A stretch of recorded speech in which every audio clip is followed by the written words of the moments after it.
La corrupción ha sido uno de los males que más ha perjudicado a El Salvador desde sus inicios como república. Sin embargo, este mal se agudizó en los últimos 30 años, que corresponden a los gobiernos de los expresidentes Alfredo Cristiani, Armando Calderón Sol, Francisco Flores, Tony Saca, Mauricio Funes y el actual Salvador Sánchez Serén.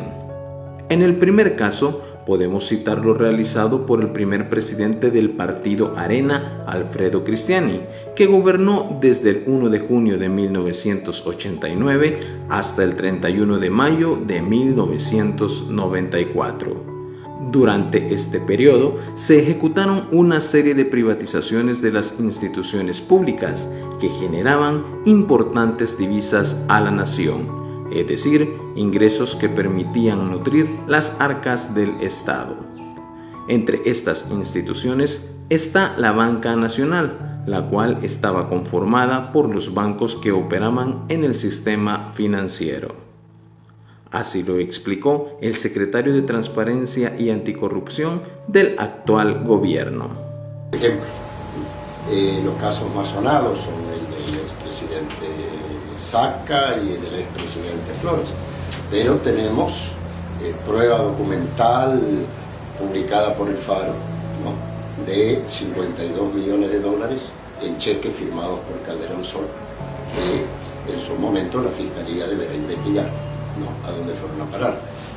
También tenemos aproximadamente 7 millones de dólares en cheques en los últimos 6 meses del gobierno del expresidente Cristiani, que tampoco se ha investigado todavía, ¿verdad?, es decir, a dónde fueron a parar.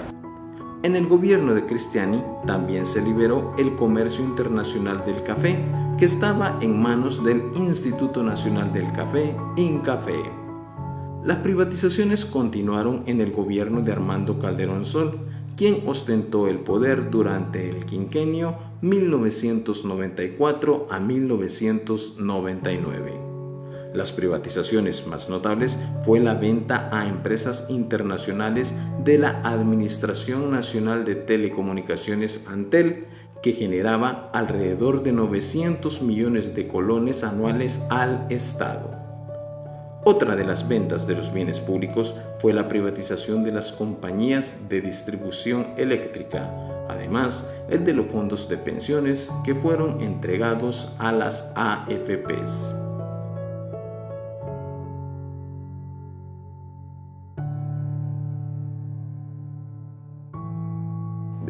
Pero esa, en realidad la verdadera corrupción es la noción de Estado patrimonial, y Estado patrimonial se entiende por Estado patrimonial cuando los políticos dirigentes, cuando la clase dirigente entiende al Estado como una extensión de sus propiedades particulares, ¿no? Entiende al Estado como un comité de negocios de sus negocios. En última instancia, el Estado es un dispositivo, ¿no?, al servicio de intereses particulares, de negocios particulares. Y esto fue lo que pasó con ese grupo que viene desde mediados del siglo XIX y que se convierte luego en la oligarquía salvadoreña, a la que se le decía las 14 familias, ¿no? Ahí empieza el tema de la corrupción, es la derecha salvadoreña.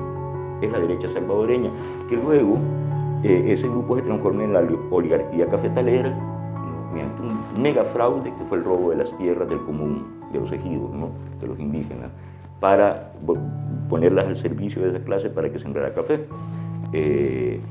Ese grupo se fue desarrollando a lo largo del siglo XX y utilizó a los militares como representantes en el gobierno, delegó a los militares como los defensores de sus intereses en el gobierno. Dura eso hasta 1979, la derecha sufre un golpe, esa derecha agroexportadora, cafetalera, sufre un golpe terrible en el 79, el golpe de Estado, con la reforma agraria, ¿no?, porque les tocan el tema de la tierra.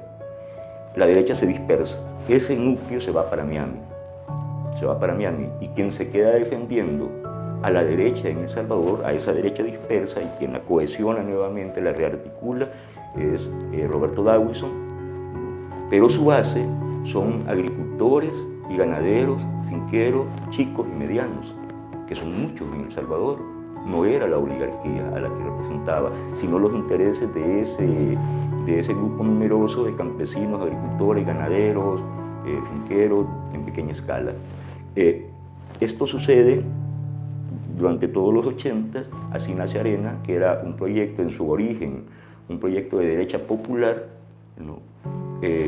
Pero el mayor Dawison enferma gravemente y muere entre finales de los 80 y principios de los 90, pierde poder, liderazgo, porque está muy enfermo, luego muere, y el partido Arena, que era una derecha popular, es cooptado por un pequeño grupo de aquellos antiguos oligarcas que se habían marchado a Miami. Ellos estuvieron en Miami durante la guerra, no aquí.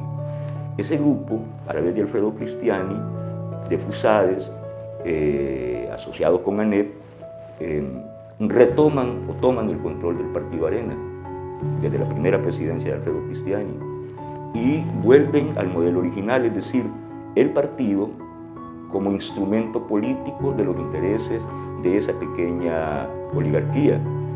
Llegan al poder en 1989 y mediante el plan que en términos generales se llama neoliberal, pero que su eje fundamental fue el modelo privatizador, ¿no?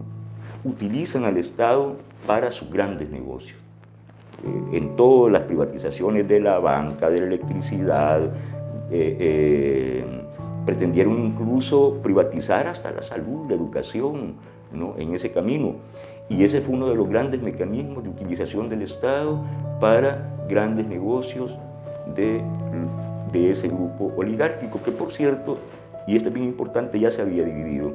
Es decir, estaba la antigua oligarquía fundadora, la cafetalera, pero de allí se desprendió un grupo que se volvieron más que agroexportadores, aunque venían de ahí, industriales y financieros, ¿no? Este era otro tipo de utilización del Estado para negocios, pero ya industriales y financieros, especulación financiera, inmobiliaria, de tierras, bancos y todo esto. Ahí se tiene origen la gran corrupción. La corrupción en los gobiernos de Arena continuaría enquistándose con la llegada de un tercer periodo, encabezado por Francisco Flores. Y precisamente este mandatario entraría en la historia de El Salvador al ser el primer presidente de la República capturado por actos de corrupción.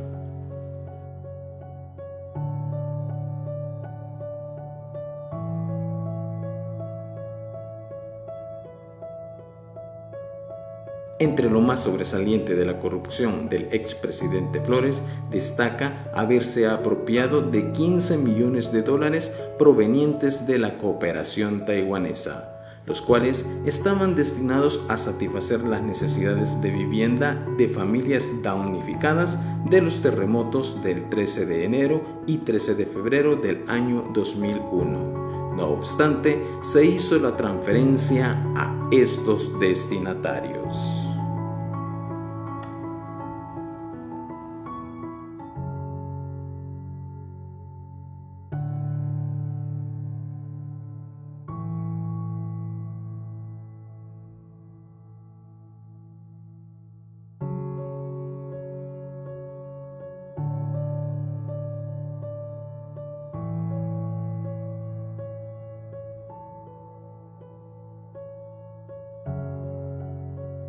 Nosotros siempre hemos dicho de que esos 10 millones de dólares llegaron a las cuentas de Arena después de lo que ya se ha conocido. Yo no le puedo decir si las personas que en ese momento manejaban el partido sabían cuál era el origen.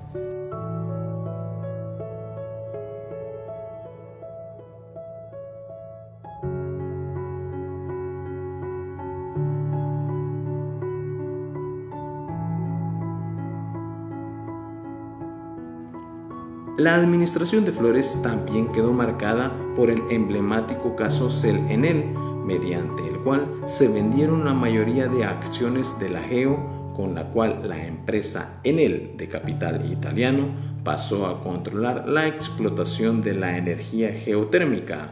Según investigaciones periodísticas, con esto se perdió más de 500 millones de dólares para el Estado.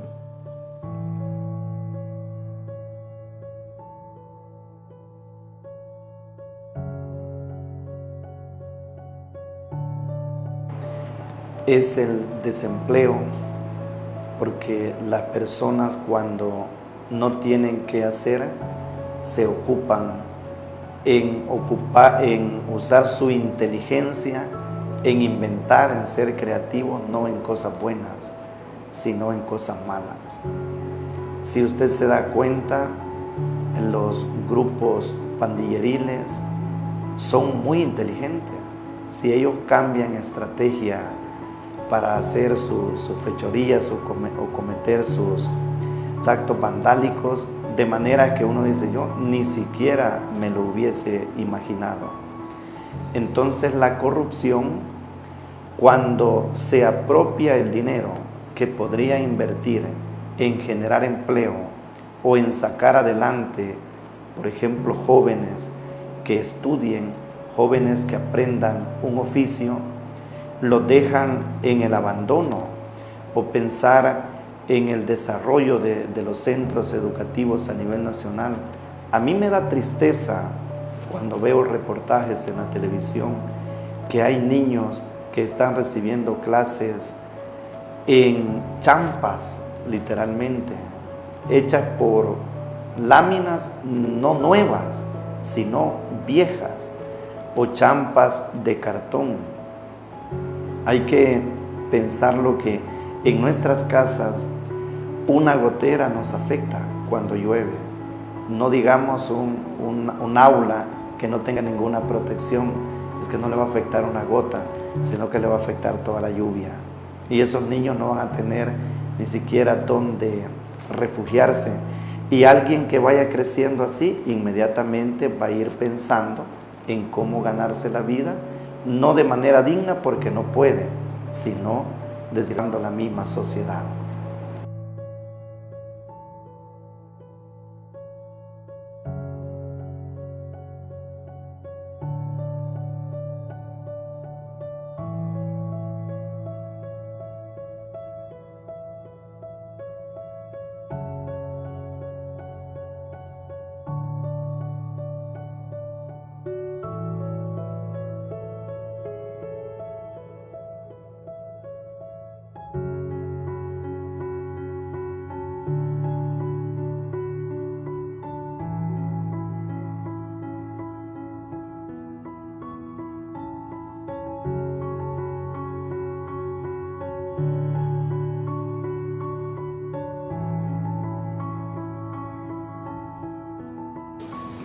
Entonces, la única garantía que ahora tenemos para parar de una vez por todas, para ponerle punto final a la corrupción, es la supervisión internacional de la aplicación de justicia en El Salvador y en la investigación de los casos de corrupción.